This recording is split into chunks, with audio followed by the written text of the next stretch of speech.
kaibigan, welcome po tayo sa gawain ng Panginoon. At naniniwala ako na ang Panginoon ay kasama natin ngayong pong umagang ito sa ating pagpupuri at pagsamba sa Kanya. Tunay nga na si Lord ay masaya dahil nandito po tayo ngayon. At binanggit ng salita ng Diyos na napakaligaya at kahanga-hanga sa ating pagmasid ang laging sama-sama na nagkakaisa at nagmamahalan ng magkakapatid kay Kristo. So, welcome po sa gawain ng Panginoon. Nawa tayo ay tuloy-tuloy na makadalo sa kanyang pong gawain. At ngayon pong umagang ito, bago tayo magpatuloy sa pag-aaral po ng salita ng Diyos, gusto ko din pong i-welcome ang lahat po ng mga masisipag at walang sawang sumusubaybay sa live stream na ito. Sa iba't ibang panig po ng mundo, welcome po kayo mga kapatid. Pagpalain kayo ng Panginoon sa inyong mga tahanan. Nawa po ay sumahin nyo ang mayamang biyaya ng Diyos at ang kanyang po pag-iingat. At kung kayo po ay first time na nakapanood sa live stream na ito at nais nyo pa po mag-grow sa inyong pong pananampalataya at madagdagan pa ang kaalaman patungkol po sa salita ng Diyos at nais po po ninyong makinig ng mga preaching, you can visit my official YouTube channel.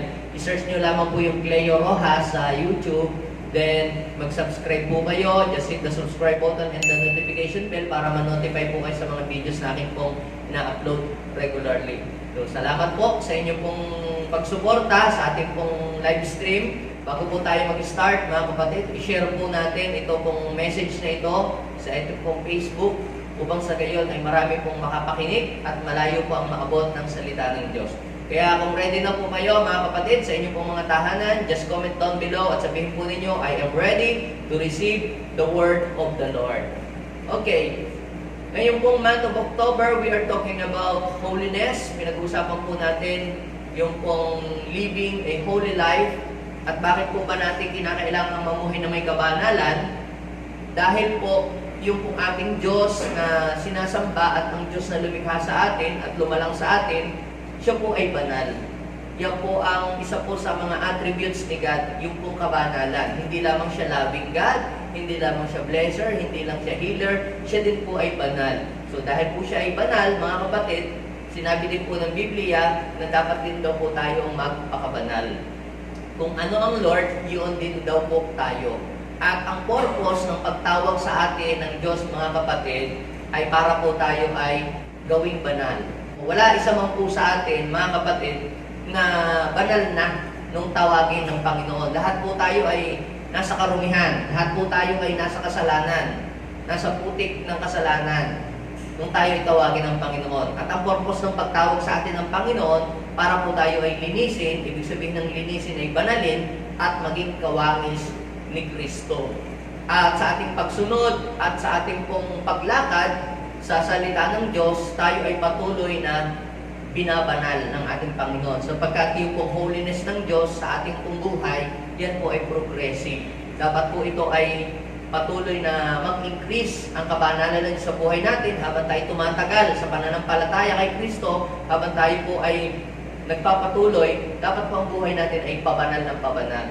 Hindi po pasama ng pasama, kundi dapat pabanal po ng pabanal tayo, mga kapatid.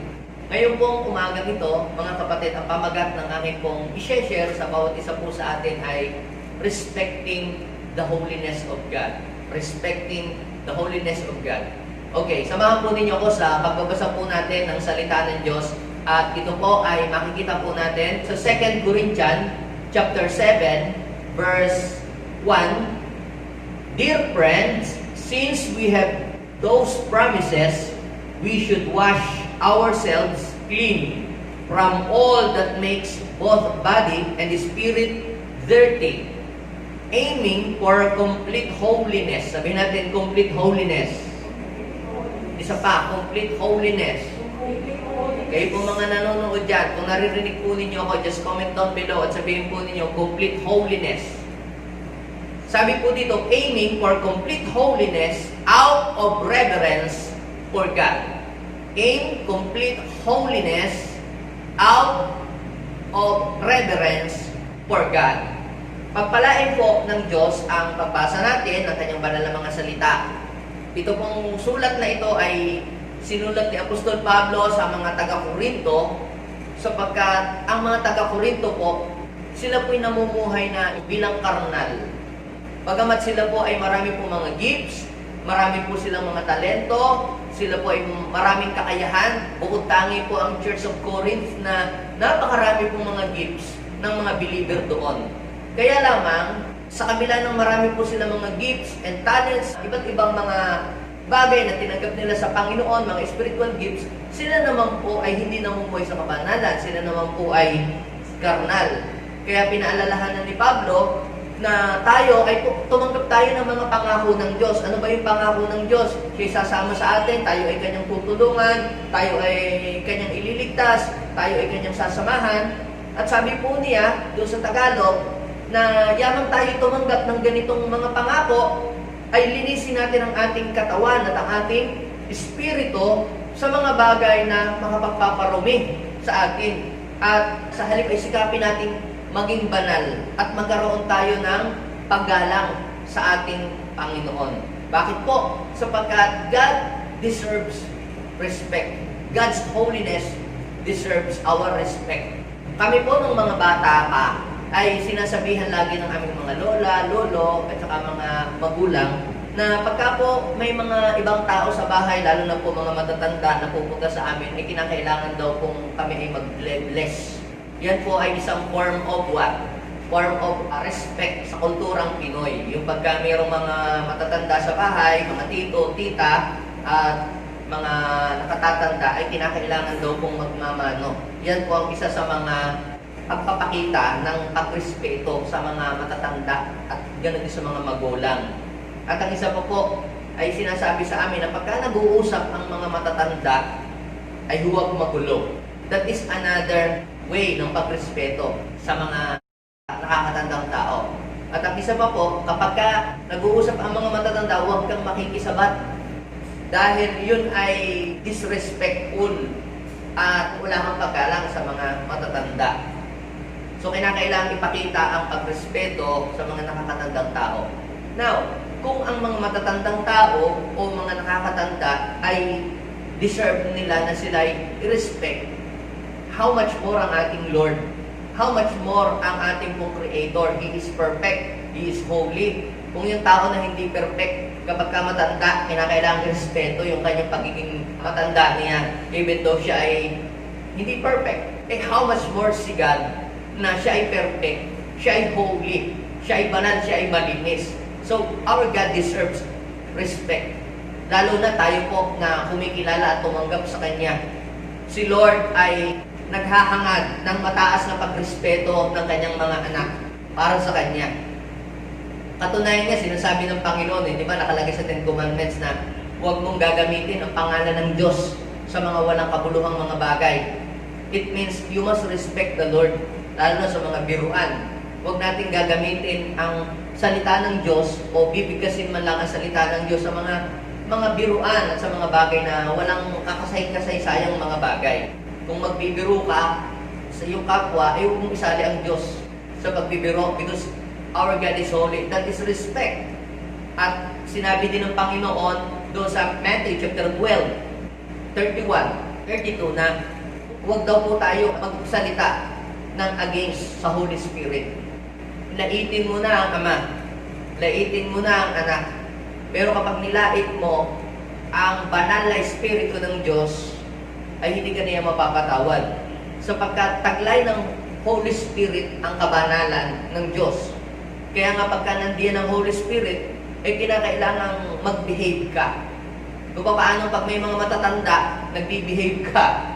Pag naandiyan ang mga presidente, ang mga may katungkulan sa bayan, ikaw ay nag-behave, eh dapat pagka alam mo na ang Holy Spirit ay kumikilos, ay dapat ay ikaw din ay mag-behave. Or else, something bad may happen in your life. I will share to you 3 important things. What will happen when we disrespect the holiness of God? Sa Bible po, meron pong tinatawag na holy place.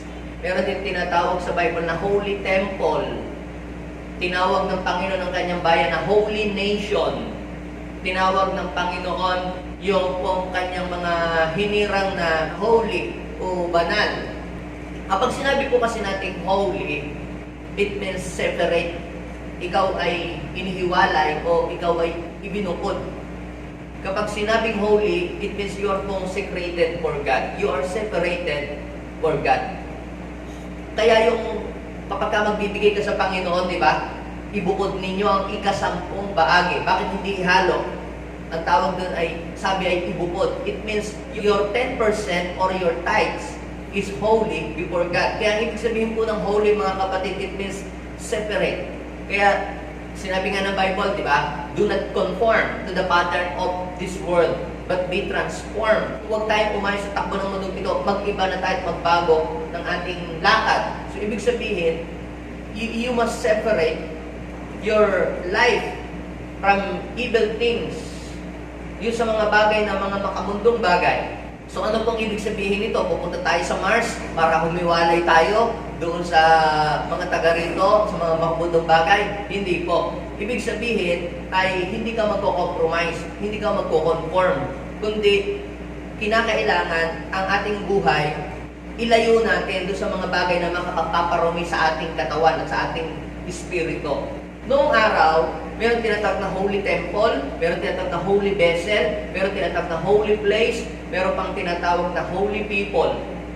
Pero ngayon, mga kapatid, yung po pala ng mga holy place, holy temple, holy vessel, nagre-represent din sa atin. Di ba, ang sabi ng 1 Corinthians chapter 3, verse 16 to 18, hindi nyo ba alam na ang inyong katawan ay templo ng Espiritu Santo at ang Espiritu Santo ay nananahan sa inyo? Yung Espiritu Santo, yan yung banal na Espiritu. So, ibig sabihin, kung ang ating katawan ay templo ng Diyos at nasa atin ang banal na Espiritu Santo, so ibig sabihin may kabanalan ka sa iyong buhay. Merong kabanalan sa iyo dahil nasa iyo ang Espiritu Santo. Kaya ka lamang nagkakaroon ng kabanalan kasi nasa iyo ang banal na Espiritu. Kung wala sa iyo ang banal na Espiritu at ang nasa iyo ay masamang Espiritu, hindi kabanalan ang mag-ooperate sa iyo, magmamanifest sa iyong buhay. So, malalaman mo kapag ang isang tao may Holy Spirit o may evil spirit, kapag ang ginagawa niya, kabanalan, nasa kanya ang banal na Espiritu. Pero kapag ang ginagawa niya, puro karumihan, puro kalaswaan, o mga kasalanan, at yun ay regular na napapansin mo sa kanyang buhay, ibig sabihin, ibang espiritu ang nakasakay sa kanya. Sa kabilang banda, kapag ang isang tao nagde-demonstrate ng kabanalan, makikita, nasa kanya ang Holy Spirit. Sapagkat ang Holy Spirit naman, hindi natin nakikita dahil Espiritu nga eh. Pero ang manifestation ng Holy Spirit ay makikita sa buhay natin kung siya ay nananahan nga sa iyo. Now, dahil ang Holy Spirit ay nananahan sa atin, ang banal na Espiritu ng Diyos ay nasa sa atin, dapat nating respetuhin yung kabanalan ng Diyos. Ano po ang ginagawa po ninyo kapag halimbawa sinabihan ninyo ang mga anak na pagka nandiyan ang mga matatanda, gagalang, irerespeto sila, magbe-bless, huwag maingay, huwag gagawa ng mga kung ano mga gulo pag nag-uusap ang mga matatanda. Ngayon, kung hindi po sumunod yung mga bata at kung kailan may mga tao ay doon sila naging magulo at maingay at walang pagrespeto, ano po ang ginagawa ninyo? Di po ba dinadala niyo doon sa kwarto, pinapalo o pinagsasabihan o pinagagalitan at pag sobra na, minsan napaparusahan pa nga dahil walang pagrespeto. Now, our God deserves our respect. Ano ba ang mangyayari? What will happen if we disrespect the Lord, the holiness of God? Number 1, ito po mga kapatid, departation of the Holy Spirit. You will experience departation of the Holy Spirit. Ang Holy Spirit ay aalis sa inyo, aalis sa iyo, aalis sa atin. Kapag po tayo ay lumakad sa mga bagay na walang kabanalan. Dati noon, hindi naman talaga tayo banal. Bakit tayo tinawag na banal? Kaya ang tawag sa atin ay saints. Kaya po tayo naging banal dahil noong kung tayo ay kumilala kay Kristo, tayo nag-repent, nagsisi tayo sa ating kasalanan. Sabi ng 1 John chapter 1 verse 9, pinahayag na ating mga labi ang ating mga kasalanan, maasahan natin ipapatawad dito sa atin ng Diyos at lilinisin niya tayo sa ating mga karumihan sapagkat siya matuwid. So nilinis tayo ng Diyos dahil tayo nagsisi. So nung tayo ay magsisi, ano po nangyari? Umalis yung evil spirit, lumabas, na-delivered tayo. nawala yung mga masasamang espiritu sa atin. So dahil umalis ang evil spirit, bakit umalis ang evil spirit? Kasi wala na siyang mapagtataguan sa ating katawan dahil nag-repent na nga tayo, nagsisi na nga tayo. So ngayon, pag alis ng evil spirit, sino ang papalit? Yung Holy Spirit mananahan sa atin. Kaya ang Holy Spirit, ito na ngayon ang kanyang templo at nananahan na siya sa atin. At para ang Holy Spirit ay manatili sa ating mga katawan at sa ating buhay, kinakailangan natin, we must show respect to our God. We must respect the holiness of God through our lives, through our body. Kapag hindi natin ito ginawa, ano po ang mangyayari? The Holy Spirit will depart from us and the evil spirit will come again in our body at siya yung magkukontrol sa ating buhay. Sino po ang nakakakilala kay Samson? Hindi po yung Android na ginagamit ninyong cellphone. Si Samson, yung the strong man sa Bible. Si Samson po ay anak ng mag-asawa na sila po ay baog. Sila po ay matagal na naghihintay na magkaroon po sila ng baby. Kaya lamang po ay hindi nga magkaroon ng baby sila Manoah dahil baog nga. Ngayon, ang angel ay bumisita doon sa bahay ni Manoah at sinabing ikaw ay magkakaanak ng isang lalaki at yan ang magiging hukom sa bansang Israel. Kaya lamang, ito ang ating kasunduan. Itong batang ito, dapat papalakihin ninyong banal. Dapat siya ay hindi inom ng alak, hindi magpapaputol ng buhok. Siya ay talaga sa Diyos. So, ibig sabihin, holy siya, separate. Separate means holy. Paglaki niya, siya ay gagamitin bilang tagapagtanggol na hukom sa Israel. So sinunod nga po nung mag-asawa yung bilin, nung ipinanganak nga si Samson, hindi nga pinaputulan ng buhok, hindi nga pinatikim ng alak. Ang tawag po dun sa calling na yun ay Nazirite. Nazirite. Pag sinabing Nazirite, it means separated for God or consecrated for God. So ang calling ni Samson is Nazirite. Tayo rin naman, spiritual Nazirite. Kasi tayo ibinukod sa mundo. Ngayon, si Samson ay hindi siya nag-behave. Marami pong mga precautions si Lord na hindi niya dapat pwedeng gawin, hindi siya dapat mag-compromise, hindi siya dapat mag-asawa ng unbeliever, dapat ang kanyang makapangasawa din ay isang believer din, isang taong may reverential fear of the Lord. Lahat po yun, hindi niya sinunod. Yung sabing huwag titikim ng alak, tumikim ng alak, lagi po siyang nasa diskuhan, lagi siyang nasa club. Tapos, gabi-gabi na andun siya sa mga nightclub. Hanggang sa siya po ay nag-compromise at nilamon ng mundo yung kanyang buhay. So, ibig sabihin, nasa kanyang Holy Spirit, pero yung kanyang ginagawa, disrespectful do sa Holy Spirit. Kaya ano po ang nangyari? Noong una, siya'y nasa kanyang pag-espiritu ng Diyos, siya po ay napakalakas. Talagang hindi siya maigapos. Kaya niyang talunin ang mga kaaway. Pero dumating po yung punto na si Lord ay napuno na sa kanya. Di ba minsan, pagka tayo po ay may mga kasalanan, tayo ay pinapatawad ng Diyos, tayo ay pinagpapasensyahan ng Diyos. Pero hindi sa habang panahon, si Lord laging magpapasensya sa iyo. Minsan, si Lord ay mamamalo para tayo ay magtanda, para tayo ay makaintindi at para tayo ay matuto. Pero dahil si Samson ay masyado na po siyang nagko-compromise sa mga bagay ng makamundo, ano po ang nangyari? Ni-reveal niya yung dapat ay hindi niya i-reveal na secret of His power. So, sinabi niya doon sa kanilang kalaban, yung secret ng kanyang strength, na pagka pinutol yung kanyang buhok, ay hihina na siya at mawawala na yung kanyang power at siya magiging parang ordinaryong tao na. Alam niyo po, yung kanyang pinagsabihan pa ay isang chismosa na madaldal na babae. Nung sinabi doon sa mga Pilisteo, oy, ito, nandito na, oy, inakuha na, alam nyo, may inireveal sa akin si Samson. Ito pala yung secret ng kanyang strength. Yan, putulin ninyo ang kanyang buhok. Yung, pinutol ang kanyang buhok. Ano ang nangyari? Nung maputol ang kanyang buhok, paggising niya, akala niya makakawala pa siya, kagaya ng dati niyang ginagawa. Na pinaglalaroan niya yung kabanalan ng Diyos. Kita po ninyo pinaglalaroan niya. Pag binasa yung story yun, si Samson po, pinaglalaroan niya yung kabanalan ng Diyos. Pero ang Panginoon napuno sa kanya. Akala niya makakawala pa siya. Pero pagdating po doon sa Judges, chapter 16, verse 20, hindi po niya namamalayan na ang espiritu o yung banal na espiritu ay wala na pala sa kanya. Kaya minsan, kinakailangan i-check natin ang ating sarili. Ito po yung nagiging dahilan kung bakit minsan tayo ay parang ba't mabigat ang ating pakiramdam, minsan parang hindi natin ma-feel ang Holy Spirit, bakit tayo ay nagdadasal, ba't parang wala tayong feeling na ang Holy Spirit parang hindi natin ma-feel sa buhay natin. Ano bang nangyayari sa atin? Ba't mabigat? Baka may mga sitwasyon sa buhay mo na na-disrespect mo si God.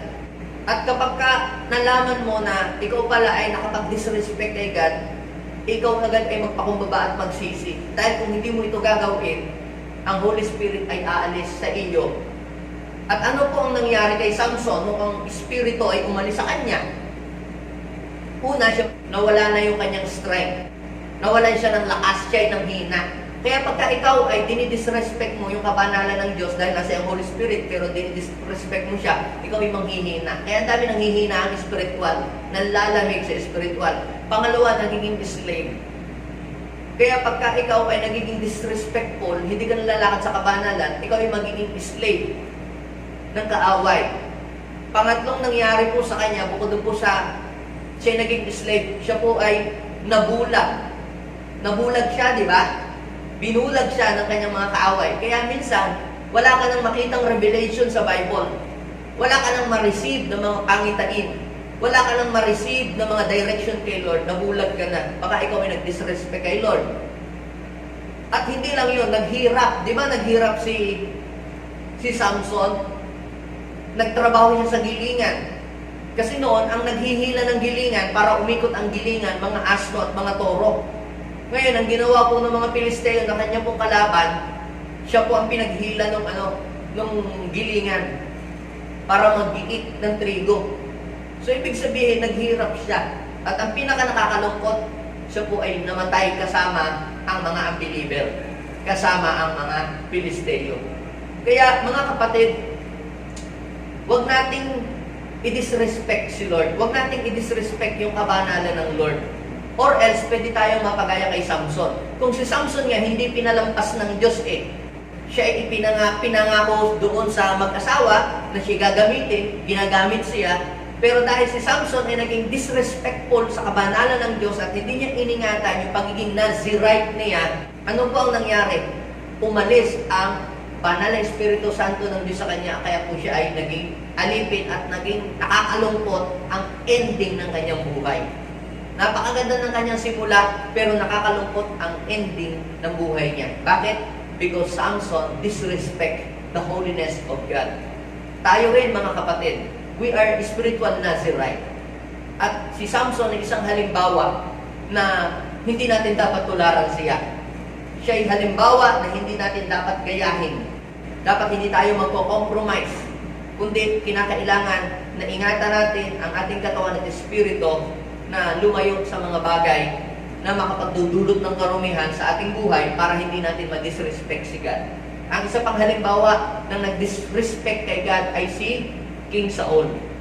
Nung nag-disrespect siya kay God by disobeying God, nasabi ng Panginoon sa 1 Samuel chapter 15 na kinakailangan lusubin ang mga Amalekites, sunugin lahat yung mga marurumi doon, pati mga lungsod, at huwag mag-uuwi ng mga maruruming bagay, huwag mag-uuwi ng mga cursed objects, mga cursed things. Hindi niya sinunod ang Panginoon. King Saul disrespect the holiness of God. Imagine mo, dadalahin mo sa templo yung mga object na galing doon sa mga kaaway nila, sa mga pagans. Nagdala siya ng unholy things sa holy place, sa holy nation.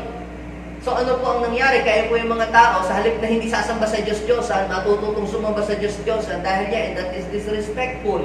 Kaya ano po ang sabi? Dahil hindi mo ko nirespeto, hindi ka sumunod, ano po ang nangyari? Umalis sa kanyang espiritu ng Diyos.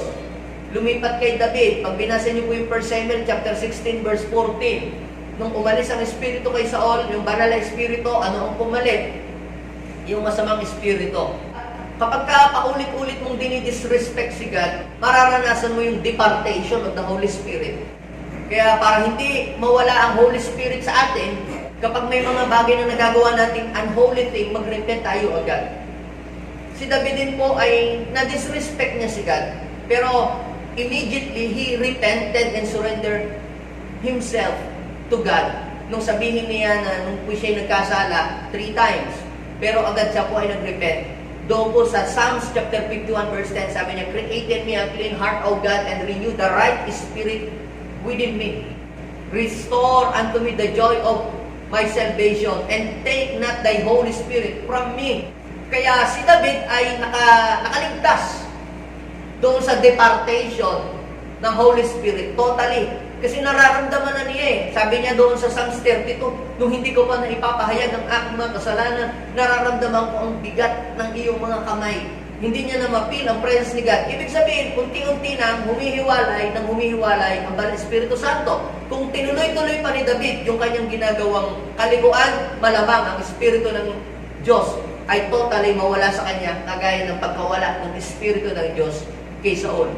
We must not disrespect the holiness of God.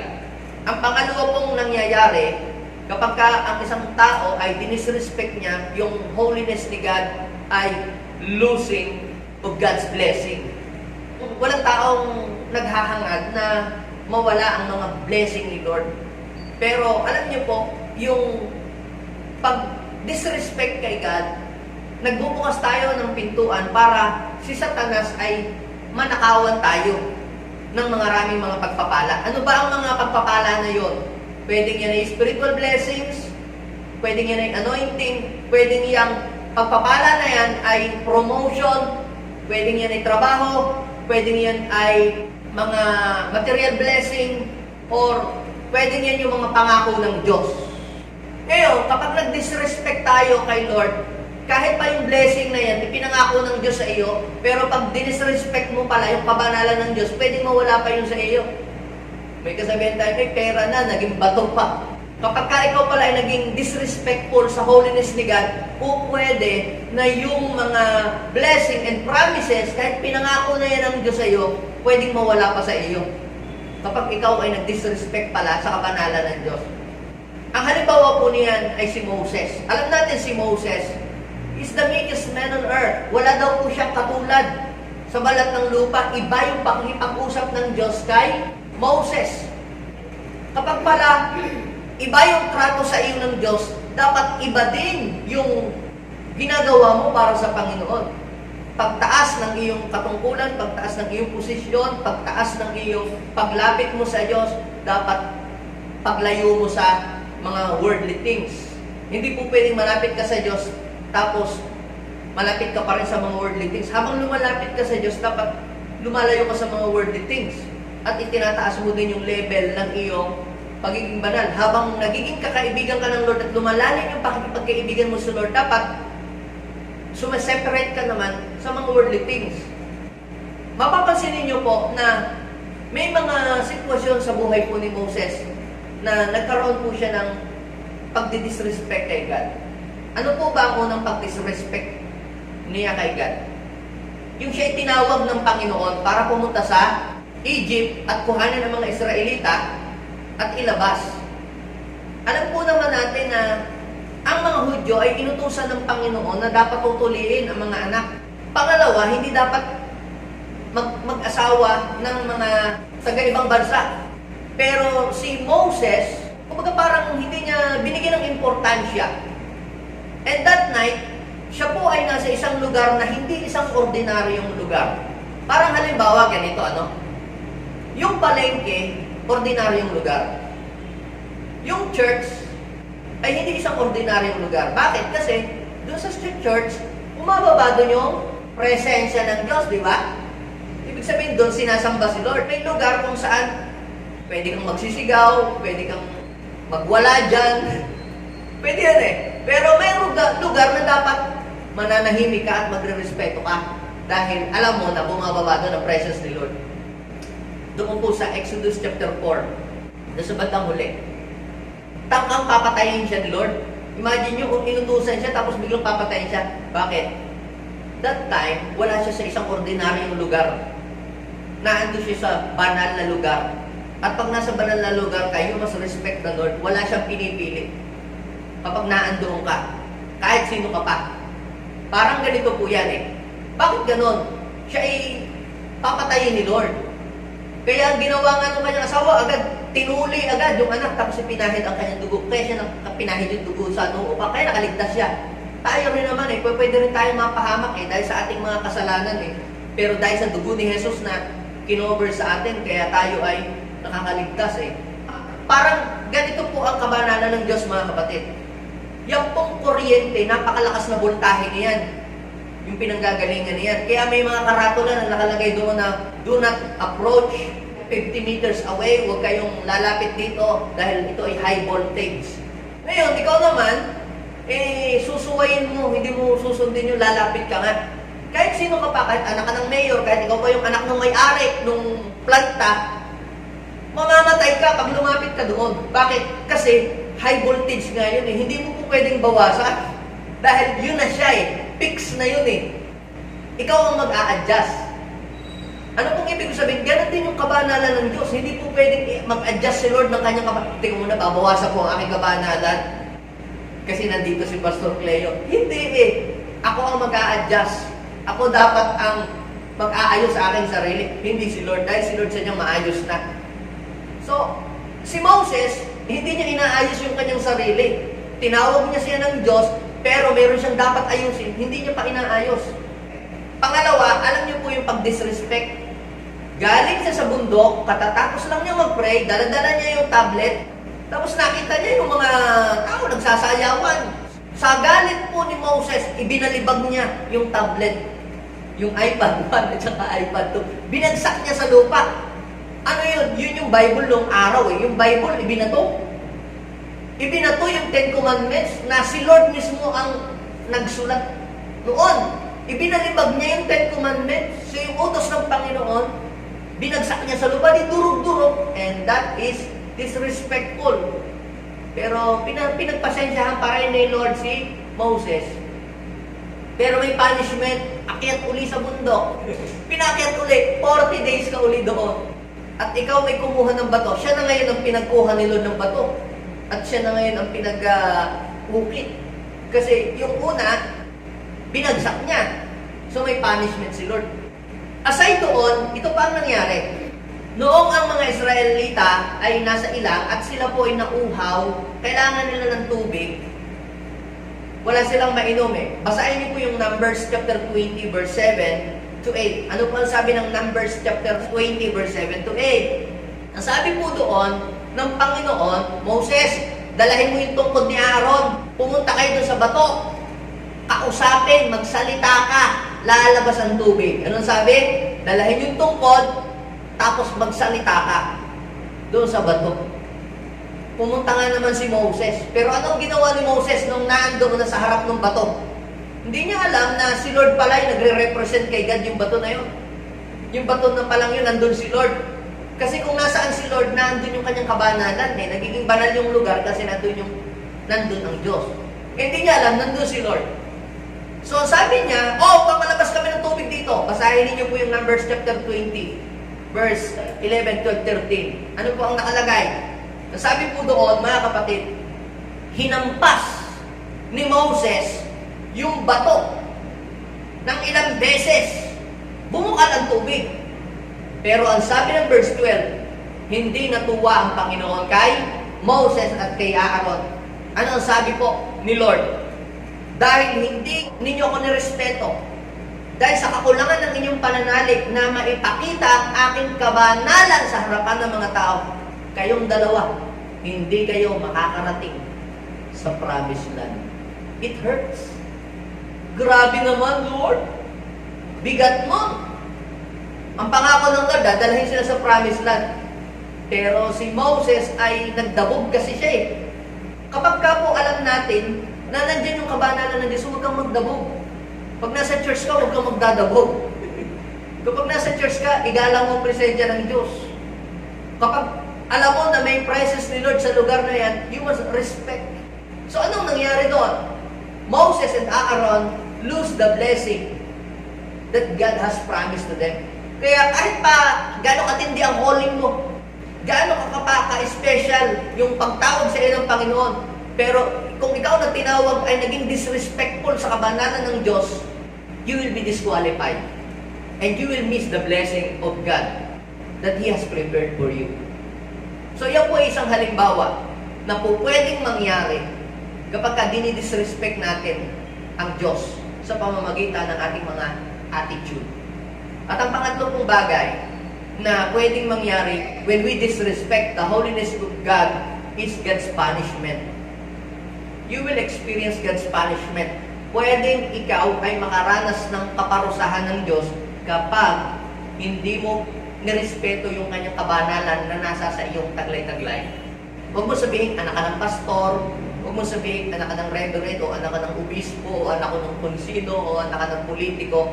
Hindi ka sasantuhin ang kabanalan ng Diyos. Kasi nga, fix nga yun eh. Walang pinagkaiba yun dun sa high voltage na kuryente na may nakalagay na karatula na bawal lumapit 100 meters away.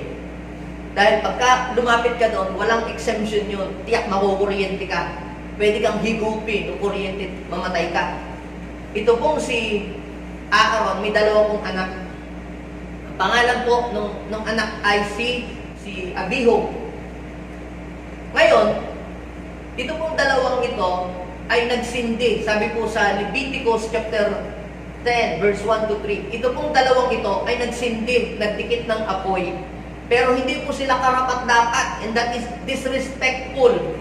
Hindi sila karapat-dapat. Parang ganito, hindi ka naman pinagagawa sa isang tungkulin, ikaw, ang ginawa mo, kinuha mo yung tungkulin yun at in-intercept mo, ikaw na. Hindi naman sila ang nakatalaga, parang in-intercept nila at sila yung nanguna sa pagdidikit ng apoy. Parang yung wala naman sinabi sa iyo, gawin yun, ay ginawa mo. And gawin lang natin kung ano yung ipinapagawa sa atin, kung ano yung ini-assign sa atin, kung ano yung ating assignment. Huwag mong gawin yung isang bagay na hindi naman yun ang iyong pinapagawa. Kung ikaw halimbawa ay ginawa ng Panginoong Asher, huwag mong pakialaman yung ginagawa ng worship leader. At kung ikaw ay worship leader, huwag mong pakialaman yung ginagawa ng Asher, hayaan mo silang siyang gumawa nun. At kung ikaw naman ay assistant pastor, huwag mong pakialaman yung ginagawa ng pastor. Hayaan mo yung pastor ang gumawa ng kanyang gawain at huwag mong gawin. Iba na lang kung sinabing gawin mo.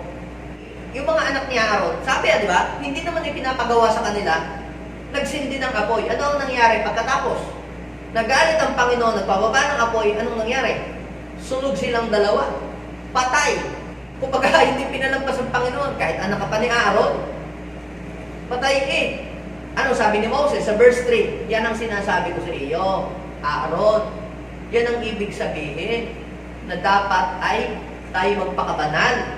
Bigyan natin ng paggalang ang Panginoon dahil siya banal nga. Yung kabanalan, mga kapatid ng Panginoon, ay the same yesterday, today, and forever. Kaya kung ito nangyayari ng unang panahon, pwede din itong nangyayari ngayon. Maaaring hindi nga literal na nangyayari. Sa Book of Acts nga, nangyayari ngayon kay Ananias at saka kay Sapphira nung dinisrespect nila ang Holy Spirit. Ngayon, kung pwedeng hindi nga mangyari sa literal na bumulagtak at biglang namatay, pero maraming blessing ang namamatay sa iyo. Minsan, akala natin yung nangyayari sa atin ay pagsubok pa. You have to check yourself. Ang dami kong pagsubok, ang dami kong mga problema. You have to check yourself. Baka akala mo, yung nangyayari sa iyo, problema na pagsubok ni Lord, yung pala, punishment na sa iyo. Dahil ikaw ay nagdi-disrespect sa kabanalan ng Diyos. We have to check ourselves. Baka akala natin yung nangyayari sa atin ay pagsubok pa, yung pala, may punishment na si Lord. Na kailangan nating mag-surrender at aminin na tayo ay nagkamali sa Kanya at nagkulang. Ano po ang kaibahan ng punishment at saka pagsubok? Ang pagsubok, mga kapatid, yan ay nakapagpapalakas ng ating pananampalataya at nag-i-improve ng ating sarili at nagdi-develop. Pero pag ang buhay mo palubog na ng palubog, ba't ako ganito? Parang ano nangyayari sa aking buhay? Baka hindi na pagsubok yan. Baka yan ay punishment na ni Lord. Katulad ni na Abihon, mga anak ni Aaron. So, tayong lahat na nandirito, sinabihan ng Panginoon sa Exodus chapter 20 verse 7. Ano sabi ng Exodus chapter 20 verse 7? Huwag mong gagamitin ang pangalan ng Panginoon sa mga walang kabuluhang bagay. Dahil pag ginawa mo yan, ikaw ay, mapaparusahan. So, ibig sabihin may punishment. Pag tayo ay born again Christian, taglay-taglay natin ang pangalan ng ating Panginoong Yesus.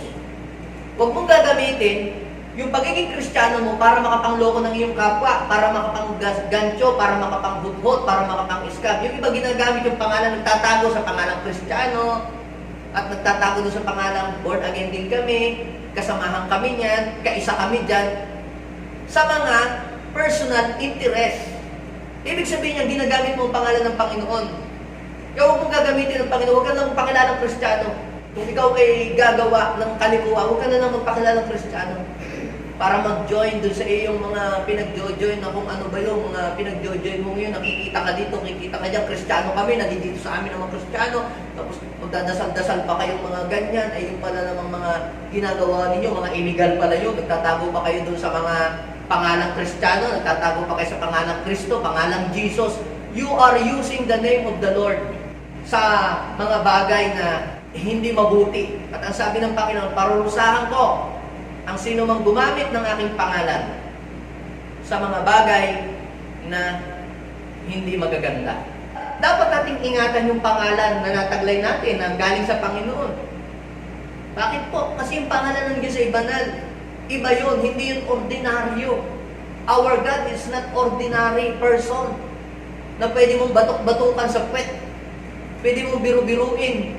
Pwede mong pagsalitaan naman kung ano ang salita. Yes, si Lord ay mahabagin, si Lord ay maunawain. Pero si Lord din ay banal na dapat natin siyang respect bilang tayo ay kanyang mga nilalang. Now, gusto po ba natin mga kapatid na manatili ang Holy Spirit sa atin? Nais po ba natin na ang blessing ng Diyos ay patuloy natin maranasan? Nais ba natin na malayo doon sa kaparusahan ng Diyos? Ano ang kailangan natin gawin? We must respect the holiness of God. How to respect the holiness of God? I will share to you three things. Una, to respect the holiness of God, you must worship God with reverence. Sabihin natin, worship God with reverence. Paano ka ba sumamba sa Diyos? Nagagalit ang Panginoon doon sa mga Pariseyo noon eh. Ginamit niya doon sa Matthew chapter 15 verse 8, ang pagsamba sa akin ng aking bayan ay hindi tunay sapagkat sa bibig at hindi sa puso galing. Kinakailangan, we should worship God with reverence. Sumamba tayo ng may paggalang kay Lord. We must worship God with reverence. Let me give you example sa buhay po ni Joshua. Sino nakakakilala kay Joshua? Joshua is a warrior na nanguna sa pakikibaka, pakikipagdigma laban sa mga Amalisita. Pinangunahan niya ang Israel. Doon po sa Joshua chapter 5, verse 13 to 15. Habang siya ay naandun sa Jericho, meron po siyang nakita ng isang lalaki. Hindi niya kilala kung sino yun. Kaaway ka ba namin? Kung maangas pa si Joshua, kaaway ka ba namin o kasamahan namin? Maangas eh. Hindi. Sino ka? Ako ang pinuno ng hukbo. Hindi niya alam, angel of the Lord pala. Si Jesus pala yun na nag-appear noong Old Testament. Ako ang pinuno ng hukbo. Ah, kayo po ba? Biglang lumuhod siya. Bigla-bigla. Ops, ops, ops. Hubarin mo ang iyong sandalyas sapagkat banal ang iyong tinutungtungan. Sasamba ka, tapos wala kang pagrespeto. Ngayon, paano natin i-apply? Paano pastor yan? Tayo lahat ay nakasapatos. Iba naman kasi yung sitwasyon, iba ngayon. Paano para natin i-respect? How can we apply? Take off your sandals because you are standing in the holy ground. Tayo mga kapatid, nasa worship service, yung mga tao umiiyak na, nakataas ng kamay, ikaw nag-EML ka pa, nagwo-worship ng mga tao, messenger ka pa ng messenger, o kaya nagwo-worship na yung mga tao, iiyak ka na sila, ikaw naman, nakikipagkwentuhan pa sa iyong katabi. So, we must worship the Lord with reverence. Nakikinig yung mga tao, tahit-tahimik sila, talagang nagsusulat. Ikaw naman, kinakalabit mo ng kinakalabit, ginugulo mo sila, inaalok mo pa ng pagkain. Nasa worship service, nakakonsentrate sa pakikinig ng salita ng Diyos. We must worship God with reverence. Pag sinabing worship, hindi lang naman yung kakanta ka na nakataas ang kamay. Yung nakikinig ka ng salita ng Diyos, preaching, tapos nagsusulat ka. Worship, part din yun po ng worship. Pero kung ginugulo mo yung iyong katabi, kinukwento mo ng kinukwento, kung nag-worship siya sa Panginoon, huwag mo siyang guluhin. So we must worship God with reverence. Take off your sandals because you are standing in the holy ground. holy ground ito. Itong church ay holy ground ito. Kaya pagka nagparapraktisan dito, anong gawin ninyo? Dapat nandito tayo sa church para magkasundo. Hindi yung para nandito tayo sa church para mag-away-away, maglabo-labo, magdebatihan. Kapatid, you are standing in the holy ground at pagka ganyan, ano mangyayari? You will experience punishment of the Lord. Dahil sa church na ando nababa ang presence ni God, tapos dito kayo magdidebate, dito kayo mag-aaway-away, dito kayo magtatalo-talo. Dapat pag nasa church, dito tayo kakasundo dahil nandito nga ang presence ni Lord. So we must worship the Lord with reverence. Nung si Moses, na pupunta siya sa Horeb, ngayon may nakita siyang umiilaw na umaapoy na puno na nagniningas, lalapit nga siya sana Ang sabi ng Panginoon, Moses, Moses, huwag kang lalapit. Banal ito. You are standing in the holy ground. Take off your sandals or else you will die. So kaya mga kapatid, we need to take off our sandals. Ano po yung sandals? Maaaring yung sandalyas mo, yan yung galit mo, yan yung puot, yan yung unforgiveness, yung mga unholy things sa buhay mo. Maaaring ito yung meron kang nilalakaran kalikuan o kasi yung paa tumungtong yun sa marumi. So ibig sabihin, kapag ikaw ay sasamba sa Panginoon, dapat ay maging malinis ang iyong buhay. At ano ang nangyari kay Joshua?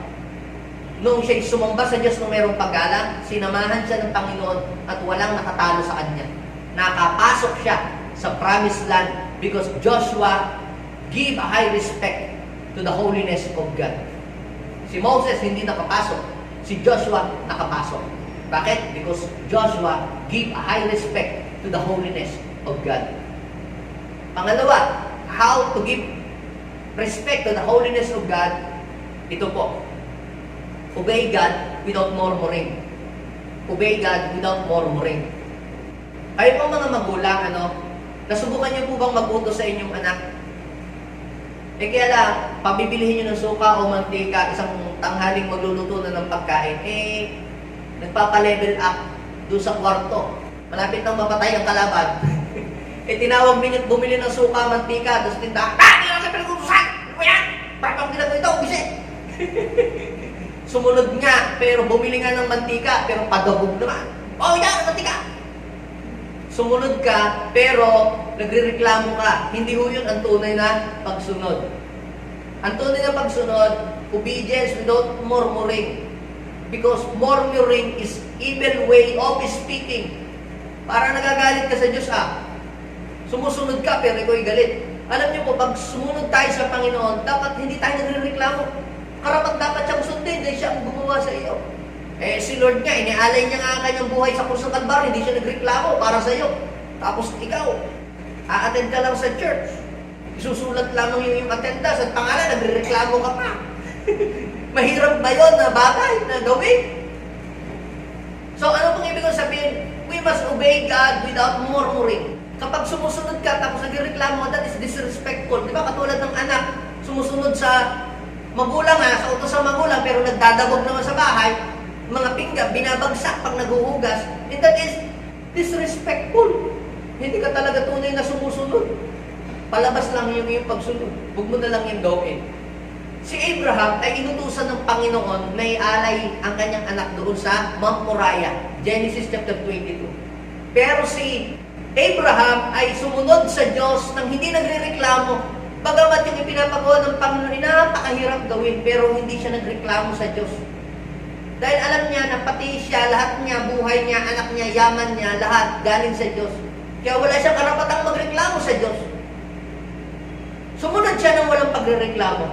And you know what happened? Dahil sumunod siya sa Diyos ng walang pagrereklamo, the Lord blessed him.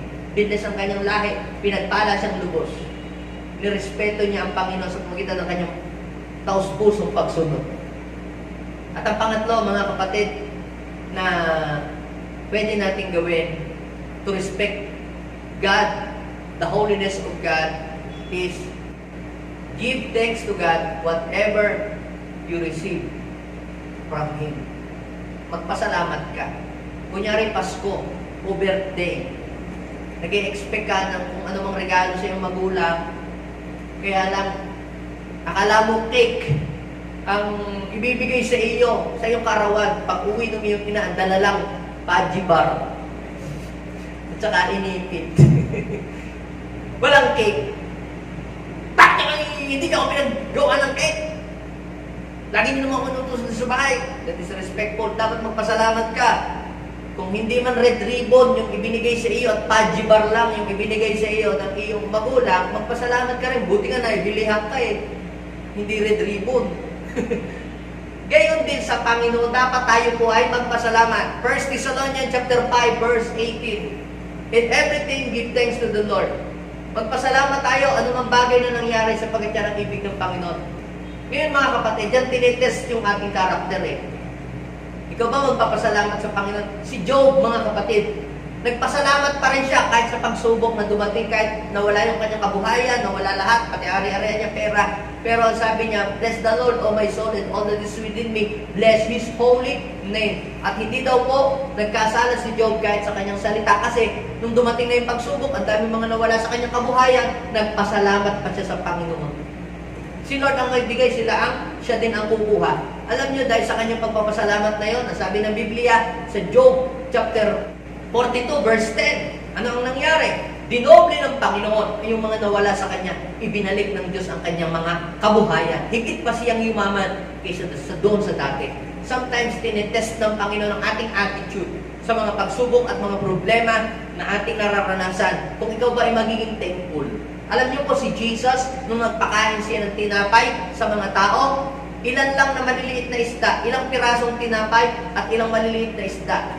Nung tinanggap ni Jesus, ano ba ang sabi ni Jesus? Ay, tawarin, ba't may tinapay pa napakaliit, tapos ganito pa, sunog, tapos naku, matigas, ano ba yan? Gano'n ba si Jesus? Nung matanggap niya yung tinapay, ang maririnig ninyo kay Jesus, Lord, Ama, salamat, dahil merong 5 tinapay at 2 maliliit na isda. Nako, nung magpasalamat si Jesus sa karampot na tinapay, anong nangyari? The miracle of multiplication begin to take place. The moment you give thanks to the Lord in whatever you receive from Him, the miracle of multiplication of blessing will manifest sa buhay mo. Magmumultiply ang maraming mga blessing. Sino dito gustong makarating sa promised land niya? Sino dito gustong makatanggap ng mga pangako ni Lord? At sino dito gustong maka-receive ng multiplication ng blessing? You must respect the holiness of God. Tayo pong lahat ay tumindig sa oras na ito. Dumulog tayo sa Diyos. Let's search ourselves. Alam naman ni Lord na hindi naman tayo talaga perfect. Alam naman ni Lord na tayo nagkakasala. Alam naman ng Diyos na tayo ay nagkakamali. Pero kapag ka nagkakamali ka ba at nagkakasala ka sa Diyos, inaamin mo ba na yun ay mali? O dinided mo lang na mali yun? Pag nagdadabog ka, may gumagawa ka ng mga, ikaw ba ay nagsisisi, nagko-confess, nagre-repent, o parang wala, dead ma lang? Wala lang, as if wala lang, parang walang nangyari. Kapatid, take it serious. Dahil ang Panginoon, ay mga ganong bagay ay hindi niyo pinapalampas. So kapag kami nagawa ka na, alam mong disrespectful sa harapan ng Diyos, all you have to do is to humble down and repent.